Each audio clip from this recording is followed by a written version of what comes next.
mga sikretong dito mo lang mapapakinggan. Top Secrets. Top Secrets. Top Secrets. Top Secrets. Hi Kabisyo, it's me, DJ Rocketera, and welcome to the program Top Secrets.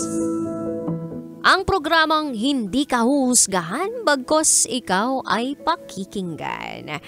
At hindi na po ako magpapaligoy-ligoy pa. I-welcome na natin ang ating top secret sharer or caller sa kabilang linya. Hello, good evening. Hello po, good evening po. Good evening. Anong pwede naming itawag sa'yo? M na lang po. M, ilang taon ka na? 24 po. 24. Sang lupalop ka naman galing, M? Sa Laguna lang po. Laguna lang. Okay. M, 24 from Laguna. Hindi na ako magpapatumpik-tumpik pa. Ano ang top secret mo? Bali, rape victim po ako ng sarili ko pong tito.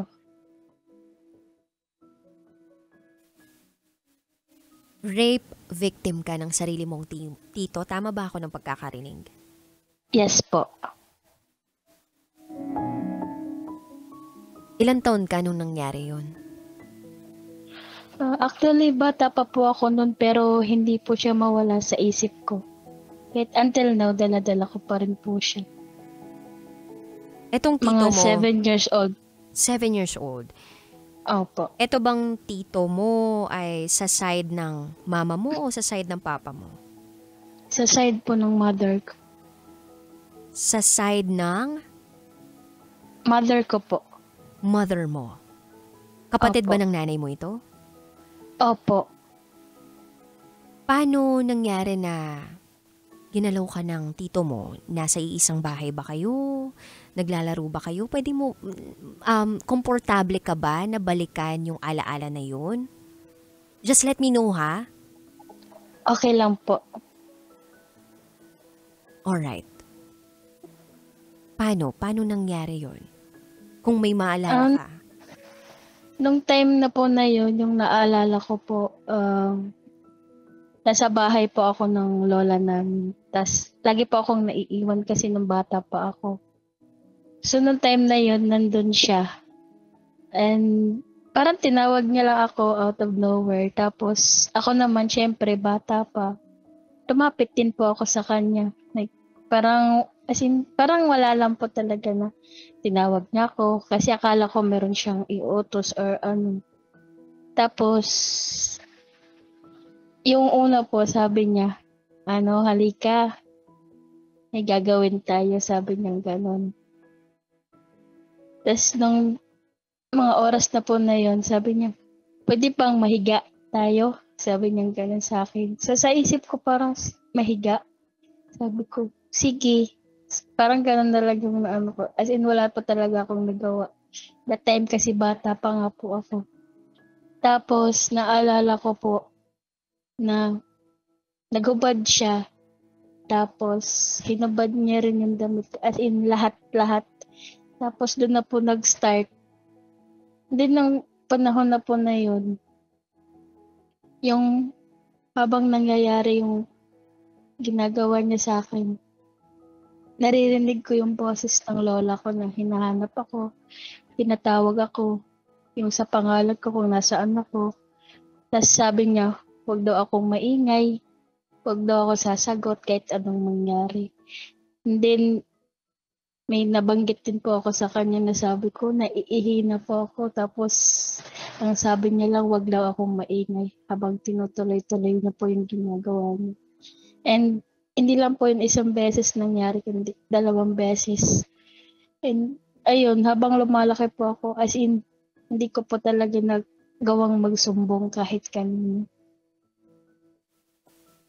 Nung time na yun, anong nararamdaman mo? Natatakot ka?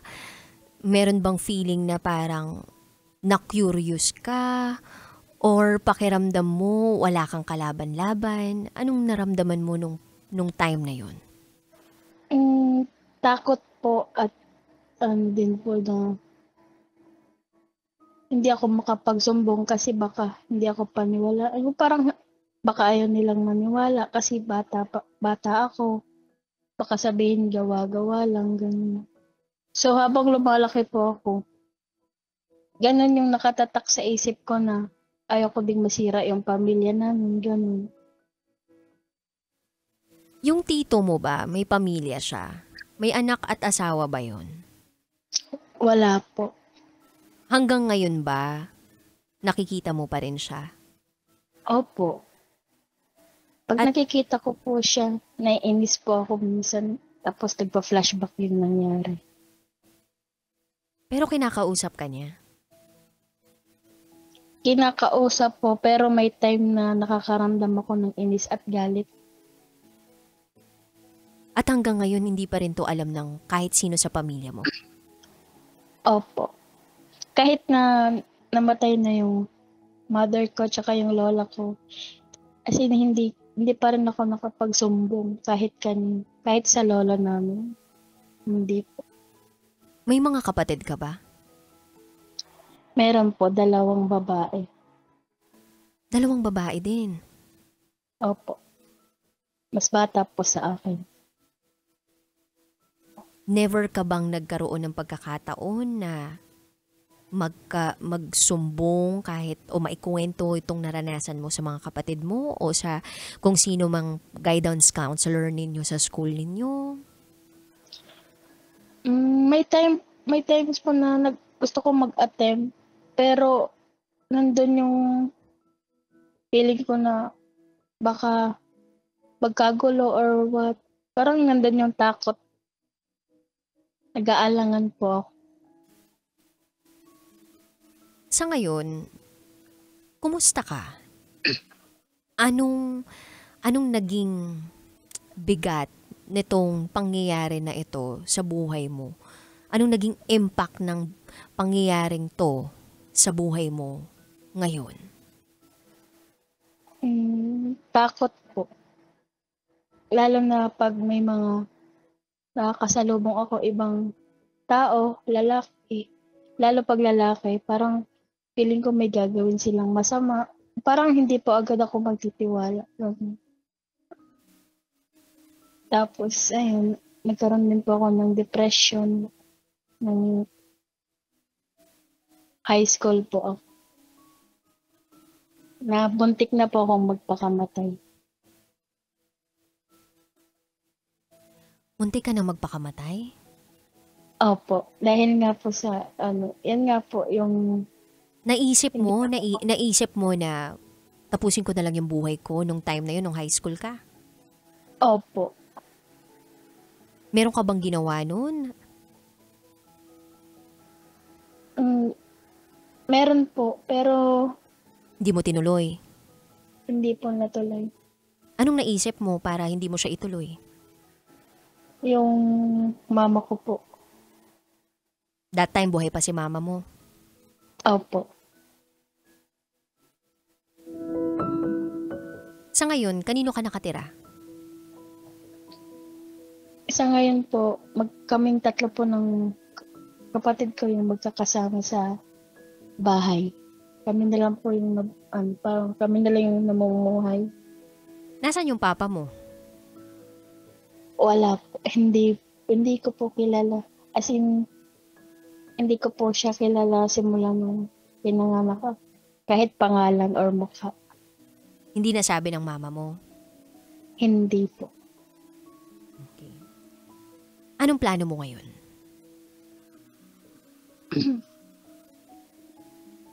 Ayun, pag nakakaramdam po ako ng lungkot, tapos naiisip ko po yung nangyari sa akin. Yung nag-a-attempt ako na magsabi sa family ko, pero nandun po kasi yung takot na, ayun nga po, na magkakagulo sila. Ganun. Tsaka sa lolo namin kasi matanda na rin. So, pinipigilan ka ng takot mo para magsabi doon sa mga kapamilya mo, doon sa nangyaring totoo. Opo. At saka baka isipin din nila na, bakit ngayon mo lang sinabi? sobrang tagal na, baka sabihin gawa-gawa lang. Yung mga ganun pong Nagtatrabaho thoughts ka nila. na ba ngayon, M? Sa ngayon po, wala po kasi ako yung nag-aalaga sa pamangkin ko. Pero before po, may work po ako sa Makati. Alright. Meron ka bang kaibigan na pwede mong mapagsabihan ng bigat na nararamdaman mo? Meron po akong best friend pero ano po naging ex-best friend na po kasi meron Nag-FO na kayo? opo, betrayal po. Bakit? Tinuhog kayo ng ng lalaki, ganon? Hindi po. Ay, hindi naman. Pero meron po, ano po siya, masyadong toxic and inggit sa kung anong meron po ako. Okay. Eh, yung mga kapatid mo, nakakaintindi na ba sila? Ilan taon yung sumunod sa'yo? 23 po. 23. Never mo bang naisip na ikwento din to dun sa kapatid mo? Naisip ko din po, pero ayoko na baka pamuhian nila or baka lumayo yung loob nila sa tito namin. Okay. Kasi hindi pa talaga nila alam. Gusto mo ba na matulungan ka mentally? Opo. Alright. Ganito, no? Iko-connect kita dun sa mental health expert namin dito sa Love Radio, si Father Mika. Actually, si Father Mika, siya yung tumutulong ngayon dun sa caller natin last time na si Diva. Ewan ko kung napakinggan mo yung call na yon, pero she had a traumatic experience during her childhood days. Tapos kinonect ko siya kay Father Mika na mental health expert natin, at ngayon she is undergoing therapy sessions. Ngayon, ikaw kung gusto mo, i-connect din kita kay Father so that kahit papano, mas maintindihan mo yung sarili mo, mas magkaroon ka ng courage sa pang-araw-araw mong buhay. Okay ba tayo doon? Yes po. Okay ka doon? Okay. Sa pagkakataong ito, M, meron ka bang gusto pang sabihin? Bigat ng nararamdaman mo na gusto mo ilabas, information na kailangan pa naming malaman, o gusto mo lang masabi na hindi ka nahuhusgahan? Yun po sa mga katulad ko rin po na naka-experience ng ganitong situation. Sana po wag po kayong matakot na magsabi. Kasi kayo din po yung mahihirapan. Katulad ko po, ako yung nahihirapan ngayon kasi hindi nga ako makapagsabi kahit sa family ko, kahit sa friends ko. Sana maging patatag po tayo. Ganun. May boyfriend ka ba ngayon? Wala. Takot po kasi ako. Takot ka sa mga lalaki? Oh. Sa mga mangungutang? Mas lalo po. Ako din, takot ako sa mga ganun eh. Anyway, M. Hello, M. Yes po. Hindi ako makapagbigay ng advice dito. At ang programang ito naman ay programa para sa mga gustong magbigay o maglabas ng kanilang mga saloobin. Yung tipong gusto lang nila ng may kakwentuhan na hindi sila mahusgahan bagkos sila ay pakikinggan. Pero bibigyan kita ng panalangin. Pagpanalangin nga natin itong ating kabisya na si M na nag-share ng kanyang top secret. Alam ko mabigat yung pinagdaraanan mo, M, ha? And in fairness naman to you, you handled yourself na iba sa lahat ng mga napakinggan kong caller. So, panalangan natin si M. Ito po ay panalangin para sa mga biktima ng sexual violence. Amang Diyos na makapangyarihan, kami po ay lumalapit sa inyo na may pusong puno ng kalungkutan at awa. Nais po naming dalhin sa inyong mga kamay ang isang babae na naging biktima ng panggagahasa at siya po ay si M. Dumaan sa isang matinding pagsubok at pananakit. Aming Ama, bigyan mo po siya ng lakas at tapang para malampasan ang napakasakit na karanasang ito. Huwag mo po siyang pabayaan sa kanyang pagpapagaling, sa kanyang pisikal, emosyonal, espiritual, mental na pagdurusa. Naway mapuno ang kanyang puso ng pag-asa at madama niya ang inyong walang hanggang pag-ibig at pag-aaruga. Panginoon, ipagkaloob mo po sa kanya ang katahimikan ng isip at ang kalakasan ng loob para magpatuloy sa buhay. At huwag niyang maramdaman ang kalungkutan at mga pagkakataong ipinagkait sa kanya. Sa mga oras ng pangungulila, naway iparamdam mo po sa kanya ang inyong pagkalinga at malasakit. Kami po ay humihiling ng katarungan at kapatawaran. Naway mahanap at maparusahan ang nagkasala. At nananalangin din po kami na magkaroon ng lakas ng loob si M. Ipinagdarasal din po namin ang kalayaan mula sa lahat ng takot at sakit.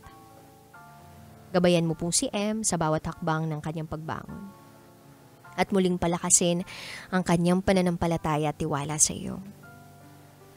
In the name of Jesus, our Savior. Amen. Hello, M. Hello po. Hindi masamang umiyak sa programang ito, ha. Okay lang naman. Narinig ko kanina umubo ka. May sakit ka rin ba katulad ko? Naiiyak ko. Naiiyak ka. It's okay. Okay lang. Alam mo ba, pag ako umiyak, may kasamang uhog. Tapos mapupunta siya sa bibig ko. Ikaw ba ganun ka rin? Opo. Well, Em, let's keep in touch, ha? Yes po. Thank you. Maraming salamat. Thank you also for trusting us, for trusting this program, for trusting me to share your story. And ako mag-PPM sa'yo, bibigay ko sa'yo yung number ng mental health expert namin dito sa Love Radio. At from time to time, kukumustahin kita, ha? Okay po. Thank you po. Alright. Thank you so much, Em. Thank you so much. God bless, Em.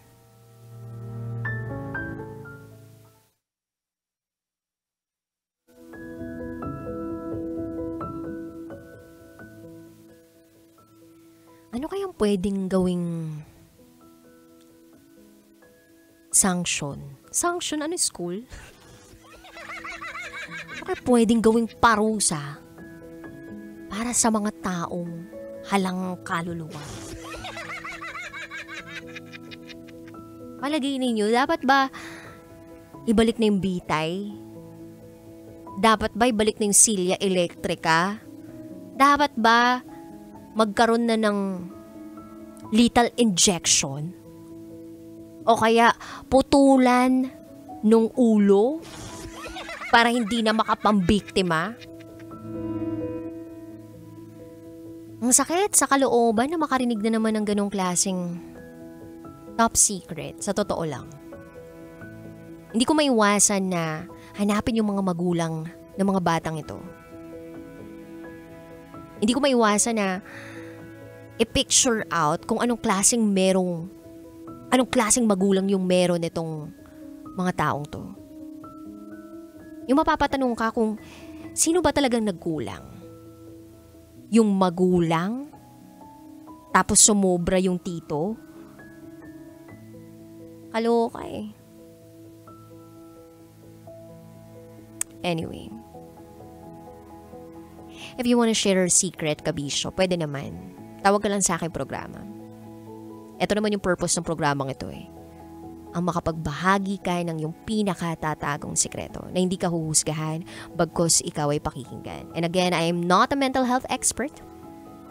Eksperto lang po ako sa pagmamahal. Oo. lambing, pagmamahal, pag-aaruga. Kaya ko yan. Basta sa isang tao lang, sa asawa ko. Charot, winarot. Anyway, kabisyo. Tawag ka lang sa programa namin, pero bukas na. Overtime na ako. GTG as in gotta go. Nakapiling niyo po ang inyong basa Princess DJ Raketera at ikay nakatutok dito sa 90.7 Love Radio. Kailangan pa bang i-memorize yan? Basic. This is Top Secrets.